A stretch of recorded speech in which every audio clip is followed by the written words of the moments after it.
this is kind of playing in the background because Republicans have decided to focus all in on crime. Democrats have gone in on abortion.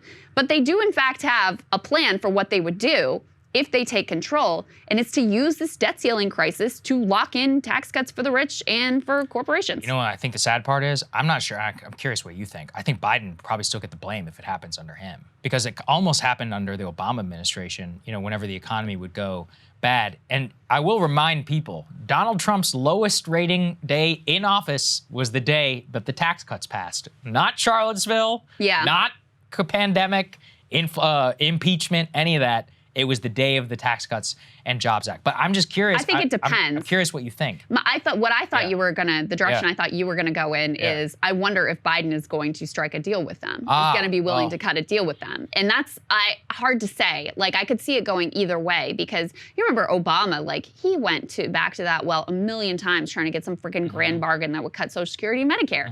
The only reason that was stopped from happening is because the Tea Party was like, this doesn't go far enough.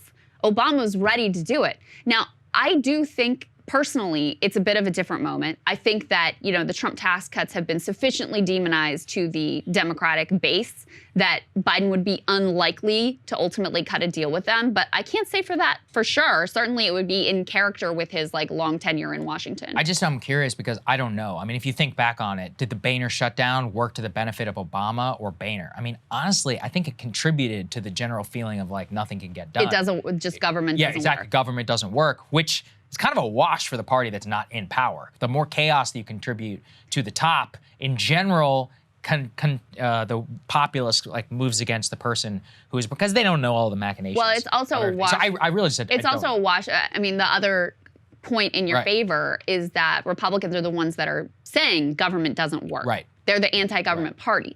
So then when they cause the government to not work, they can turn around and be like, see, we told you the government doesn't work. It's like, you're the asshole who made it not work. So I don't know. I don't know what the politics will be. I'm just worried about the actual reality of how it's going to go down. Because, this was the piece that I took from Adam Tooze, who analyzes these polycrises. And he's basically like, look, these systems are really complex. They're so complex and so interconnected that even, the smartest, most plugged-in minds, whatever, don't have a real feel for how all of these cascading effects unfold.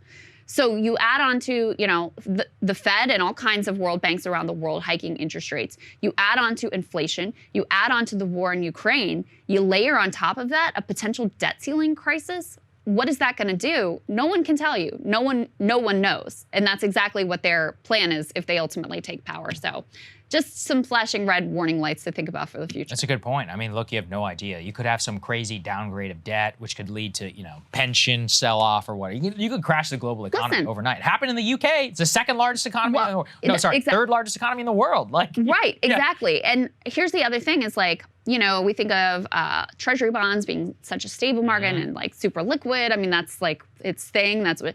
During the COVID pandemic, when there was that brief time when the market totally crashed and was in free fall, the bond markets seized up. There were not enough trades, no one was buying.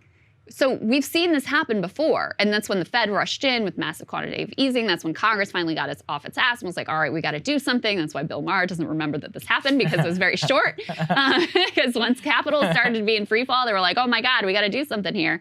But so it's not like this would be unprecedented. We've seen it happen before. And, it's very worrying where we are right now and the sort of cavalier nature that our policymakers are taking towards all of it. Yeah, that's true. Cable news is ripping us apart, dividing the country, making it impossible to function as a society, and making it impossible to know just what is true and what is false. But the good news is they are failing and they know it.